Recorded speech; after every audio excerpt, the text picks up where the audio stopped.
Karen stormed into the vaccination clinic, her designer sunglasses perched atop her perfectly coiffed blonde hair. With a haughty sniff, she marched past the snaking line of patiently waiting citizens and approached the front desk. "Excuse me," she said in a loud, imperious tone, drawing the attention of everyone in the room. "I need to get my vaccine right away. I have a very important dinner party to attend tonight." The nurse behind the counter looked up at her, eyebrows raised. "I'm sorry, ma'am, but we're serving people in the order they arrived. You'll need to join the line like everyone else." Karen's eyes widened in outrage. "Do you have any idea who I am?" she demanded, her voice dripping with disdain. "I'm Karen Rockwell, the president of the PTA and a generous donor to this clinic. I deserve to be seen immediately." The nurse, a young woman named Samantha, simply shook her head. "I'm afraid that doesn't matter, ma'am. We have a strict protocol in place, and everyone must wait their turn." Karen's face flushed with anger. "This is an outrage," she exclaimed, slamming her hand down on the counter. "I won't stand for this kind of treatment. Now, validate my ID and give me my vaccine, or I'll have your job." Samantha remained calm, though her jaw tightened slightly. "I'm sorry, but I can't do that. Please join the line, or I'll have to ask you to leave." The other people in the line watched the confrontation with a mixture of amusement and disbelief. Some shook their heads, muttering under their breath about the entitled behavior of the wealthy. Karen glared at Samantha, her eyes narrowing to slits. "You'll regret this," she hissed, before turning on her heel and storming out of the clinic, her expensive heels clicking angrily against the linoleum floor. As the door slammed shut behind her, a hush fell over the room. Samantha let out a long breath, her shoulders sagging slightly. She knew that this wouldn't be the last time she encountered someone like Karen, but that didn't make it any easier to deal with. With a resigned sigh, she turned her attention back to the next person in line, ready to continue her work of providing vital vaccines to the community. Little did she know that Karen's actions were about to have far-reaching consequences that would shake the very foundation of the clinic. As Karen stormed out of the vaccination clinic, her mind was racing. How dare that insolent nurse refuse to validate her ID and give her priority treatment? Didn't she know who Karen Rockwell was? Fuming, Karen marched to her car, her expensive designer bag swinging angrily at her side. She slammed the door shut and gripped the steering wheel, her knuckles turning white. "This is an outrage," she shouted, pounding her fist against the dashboard. "That nurse is going to pay for this." Karen sat in the car for a few minutes, trying to calm her nerves. She knew she couldn't just let this go. After all, she was a powerful and influential woman in the community. People were supposed to cater to her demands, not the other way around. Suddenly, an idea struck her. A wicked grin spread across her face as she reached for her phone and began dialing a number. "Hello, this is Karen Rockwell," she said in a sickly sweet tone. "I need to speak to the manager of that vaccination clinic immediately. There's been a serious incident and I demand action be taken." As Karen launched into her tirade, describing the atrocious way she had been treated, the person on the other end of the line tried to interject, but she steamrolled over them. "I don't care about your protocols or policies," she snapped. "I am a respected member of this community, and I will not be disrespected like this. You have 1 hour to rectify this situation, or I will be taking my business elsewhere and making sure everyone knows about your incompetence." With that, Karen hung up the phone, feeling a sense of satisfaction. She knew that the manager would be quaking in their boots at the prospect of losing her as a donor. After all, the clinic relied on people like her to keep its doors open. Karen started the car and pulled out of the parking lot, her mind already turning to her next move. She was determined to make that nurse pay for her insolence, even if it meant pulling out all the stops. As she drove, Karen couldn't help but feel a twinge of unease. Deep down, she knew that her actions were not justified, that she was behaving in a way that was fundamentally at odds with the values of compassion and community that the vaccination clinic embodied. But her sense of entitlement and the need to protect her image were simply too strong to ignore. Little did she know that her actions were about to have far-reaching consequences that would shake the very foundation of the clinic and forced her to confront the darker aspects of her own character. The call from Karen had sent shockwaves through the vaccination clinic. The manager, a middle-aged woman named Julia, had been frantically trying to placate the irate woman on the phone, all the while feeling a growing sense of dread. As soon as Karen hung up, Julia turned to Samantha, the nurse who had refused to validate Karen's ID. The young woman's face was pale, and she fidgeted nervously under Julia's intense gaze. "Samantha, what on earth happened here?" Julia asked, her voice strained. Samantha took a deep breath and recounted the encounter, her voice trembling slightly. She just came up to the front of the line and demanded to be seen immediately.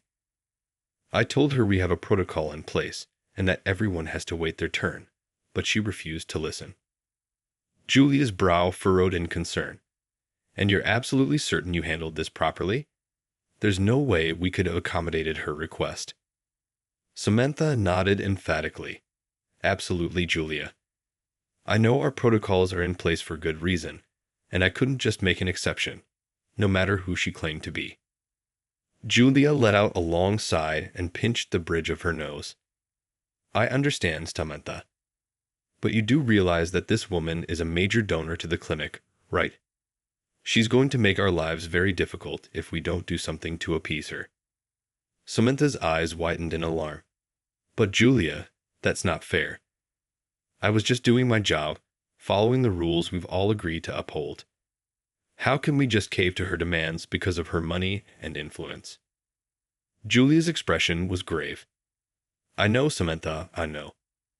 But the reality is, we can't afford to lose someone like Karen Rockwell as a donor. The clinic is barely staying afloat as it is, and we need every penny we can get to keep providing these vital services to the community."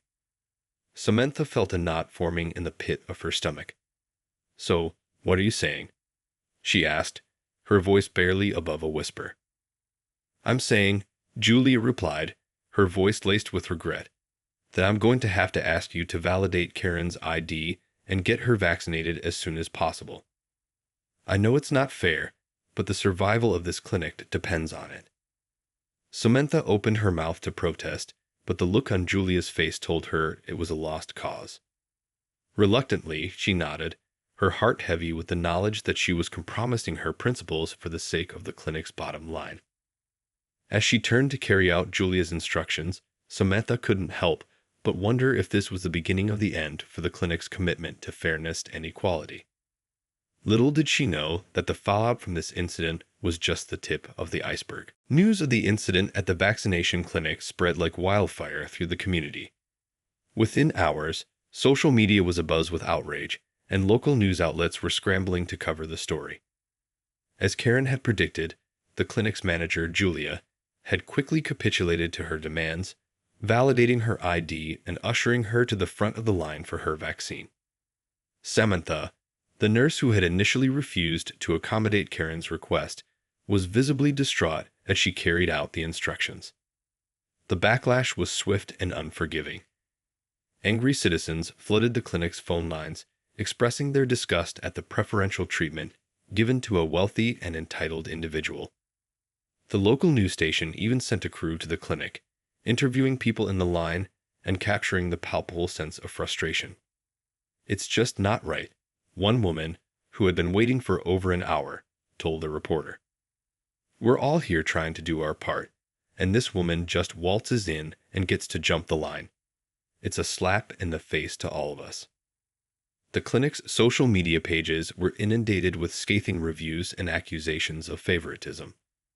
Many people threatened to take their business elsewhere, vowing to never return to a facility that prioritized money over fairness.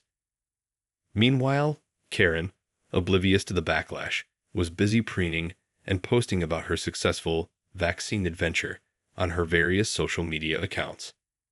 She even went so far as to brag about her special treatment and how her influence had secured her a coveted spot.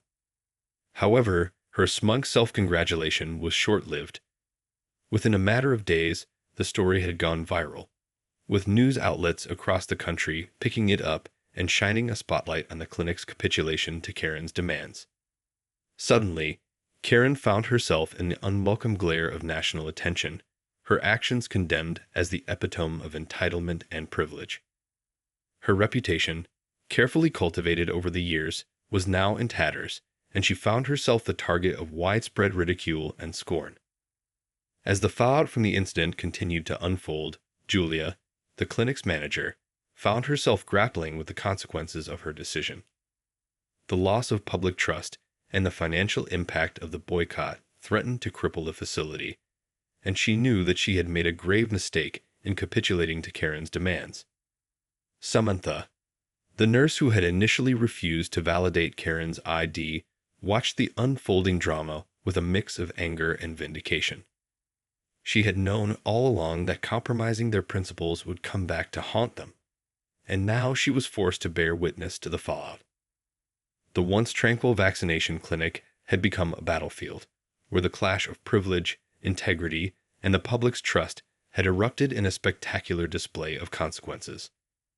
And at the center of it all was Karen, the embodiment of entitlement, whose actions had set in motion a chain of events that would shake the very foundations of the community. As the public outcry over the incident at the vaccination clinic continued to grow, Karen Rockwell found herself in the unenviable position of being the center of a media firestorm. Her once carefully curated image as a pillar of the community had been shattered, and she was now the subject of intense scrutiny and criticism. Desperate to regain control of the narrative, Karen went on the offensive, granting a series of interviews in which she attempted to defend her actions. She claimed that the clinic had unfairly singled her out and that her status as a donor and community leader should have entitled her to special treatment. "I'm a busy woman with a lot of important commitments," she told one local news reporter, her voice dripping with disdain. "I shouldn't have to wait in line like everyone else. The clinic should have been more accommodating." However, her attempts to sway public opinion only seemed to backfire, as her words were met with a chorus of outrage and derision. People took to social media to lambaste her for her sense of entitlement and lack of empathy, with many calling for her to be held accountable for her actions. The fallout from the incident was not limited to Karen's personal reputation. The vaccination clinic itself was also feeling the effects of the backlash, with a significant drop in donations and a decline in the number of people seeking services. Julia, the clinic's manager, found herself at the center of the storm, facing intense scrutiny and criticism for her decision to validate Karen's ID and allow her to skip the line. She had been forced to issue a public apology, acknowledging the mistake and vowing to uphold the clinic's principles of fairness and equality going forward. Samantha, the nurse who had initially refused to accommodate Karen's demands, had become a hero in the eyes of the community. People flooded the clinic's social media pages with messages of support and praise for her principled stand, and many began to demand that she be promoted to a leadership role. As the situation continued to unfold, Karen found herself increasingly isolated and ostracized. Her usual social circle of wealthy and influential friends began to distance themselves, unwilling to be associated with the growing scandal. Even her own family members expressed their disappointment and disgust at her actions. The once powerful and untouchable Karen Rockwell was now faced with the stark realization that her sense of entitlement and privilege had come at a heavy price. The consequences of her actions had rippled through the community, and she was now forced to confront the harsh reality of her own character flaws. As the fallout continued to unfold, Karen found herself at a crossroads, forced to choose between doubling down on her entitled behavior or finally acknowledging the error of her ways.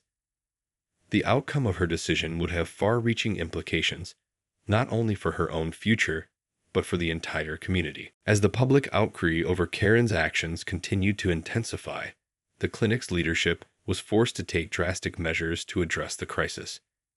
Julia, the manager, knew that the clinic's very survival was at stake, and she was determined to make things right.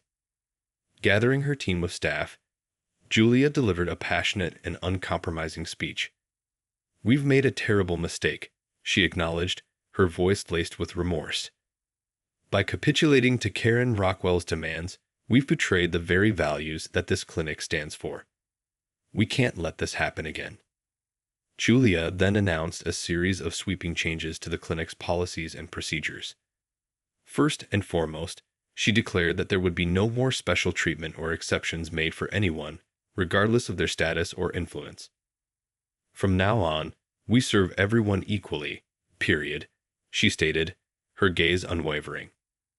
Samantha, the nurse who had refused to validate Karen's ID, was promoted to a leadership role, tasked with overseeing the implementation of the new policies. Her principled stand had earned her the respect and admiration of her colleagues, and Juliet knew that she was the perfect person to spearhead this transformation. Under Samantha's guidance, the clinic instituted a series of measures to ensure transparency and accountability. Every transaction was meticulously documented, and a comprehensive feedback system was put in place to allow patients to voice their concerns and hold the staff accountable. The clinic also launched a public outreach campaign, reaching out to the community and apologizing for their past mistakes. They pledged to rebuild trust and restore the clinic's reputation as a bastion of fairness and compassion. As the changes took root, the public's perception of the clinic began to shift. The once disillusioned citizens who had boycotted the facility now returned, drawn by the clinic's renewed commitment to its core values. Donations began to pour in, and the clinic's financial outlook started to improve. Meanwhile, Karen Rockwell found herself increasingly isolated and marginalized. Her once powerful connections and influence had crumbled, and she was forced to confront the harsh reality of her actions. Attempts to regain her standing in the community were met with derision and ridicule, as the public refused to forgive or forget her transgression. Realizing that her old tactics of entitlement and intimidation were no longer working, Karen was forced to confront a difficult truth. She could no longer rely on her wealth and status to shield her from the consequences of her behavior. The clinic's transformation had become a catalyst for her own personal reckoning. As the dust began to settle, the community looked on, both relieved and hopeful. The vaccination clinic had emerged from the crisis stronger and more committed to its principles than ever before. And for Karen Rockwell, the journey towards redemption had only just begun. With the vaccination clinic's reputation restored and its commitment to fairness firmly established, Karen Rockwell found herself at a crossroads. The public backlash to her actions had shaken her to the core, forcing her to confront the darker aspects of her own character. Isolated from her usual social circles and stripped of the privilege she had once taken for granted, Karen began to reflect on the deep-seated biases and entitled mindset that had shaped her behavior. It was a painful, humbling process, one that challenged her most deeply held beliefs about her place in the world. Determined to make amends, Karen reached out to Samantha, the nurse who had refused to validate her ID and had subsequently become a hero in the community. The two women, once at odds, now found themselves in a tentative dialogue, each cautiously navigating the complexities of their encounter. I want to apologize," Karen began, her voice uncharacteristically meek. "What I did was wrong, and I'm so sorry for the pain and disruption I caused. I can see now how my sense of entitlement and privilege blinded me to the needs of others." Samantha listened, her expression guarded, but there was a glimmer of compassion in her eyes. "I appreciate your apology, Karen," she replied. "But it's not just me you need to make amends with. The entire community was hurt by your actions." Karen nodded, her gaze downcast. "I know, and I'm ready to do whatever it takes to make things right. This has been a wake-up call for me, and I'm determined to change." Over the course of several meetings, Karen and Samantha began to forge an unlikely alliance. Karen opened up about the deeply rooted biases and prejudices that had shaped her worldview, and Samantha, in turn, shared her own experiences of facing discrimination and systemic barriers. Together, they began to develop a plan to address the underlying issues that had led to the vaccine line incident. Karen committed to using her influence and resources to support initiatives that promoted diversity, equity, and inclusion within the community. She also pledged to work with local leaders to implement more robust protocols and training programs that would prevent similar incidents from occurring in the future. As the community watched this unexpected partnership unfold, many were skeptical, uncertain whether Karen's transformation was genuine. But as the weeks and months passed, the tangible results of their collaboration began to speak for themselves. Marginalized communities started to feel heard and empowered, and the clinic's reputation continued to soar.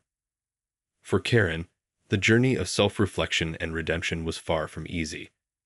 But as she slowly chipped away at the walls of her own privilege and prejudice, she found a newfound sense of purpose and connection that had long been missing from her life. The once entitled Karen Rockwell was becoming a force for positive change, and the community was taking notice. As the months passed, the transformation at the vaccination clinic and in Karen Rockwell's life continued to unfold.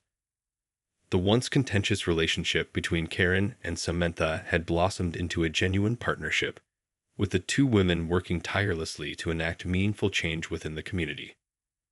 Karen's newfound commitment to equity and inclusion was evident in her actions. She leveraged her considerable resources and influence to support programs that provided greater access to healthcare and social services for marginalized populations. She also used her platform to amplify the voices of those who had long been silenced, lending her support to grassroots initiatives that challenged systemic barriers and inequities. Samantha, in turn, had become a driving force within the clinic, spearheading the implementation of new policies and training programs that ensured fair and compassionate treatment for all. Her leadership and unwavering dedication to the clinic's principles had earned her the respect and admiration of her colleagues and the community at large. Together, Karen and Samantha worked to heal the divisions that had been laid bare by the vaccine line incident. They organized community forums, facilitated difficult conversations, and advocated for greater transparency and accountability within the healthcare system. Slowly but surely, the scars of the past began to heal, and a newfound sense of trust and mutual understanding began to emerge. As the clinic's reputation continued to soar, the community rallied around its mission, with donations and volunteer support pouring in from all corners. The once struggling facility was now thriving, a beacon of hope and inspiration for others seeking to create positive change. For Karen, the journey had been a humbling and transformative one. She had come to understand the profound implications of her actions, the ways in which her sense of entitlement had perpetuated harm and marginalization. But through her work with Samantha and the clinic, she had also discovered a newfound sense of purpose and fulfillment. No longer content to rest on her laurels or rely on her privilege, Karen had become a passionate advocate for social justice, using her platform and resources to uplift and empower those who had long been overlooked. Her transformation was a testament to the power of personal growth and the potential for even the most entrenched attitudes to evolve. As the community celebrated the clinic's success and Karen's redemption, a sense of hope and optimism permeated the air. The vaccine line incident had been a wake-up call, a painful but necessary catalyst for change. And in its wake, a new path forward had emerged, one paved with empathy, accountability, and a renewed commitment to the values of fairness and inclusion.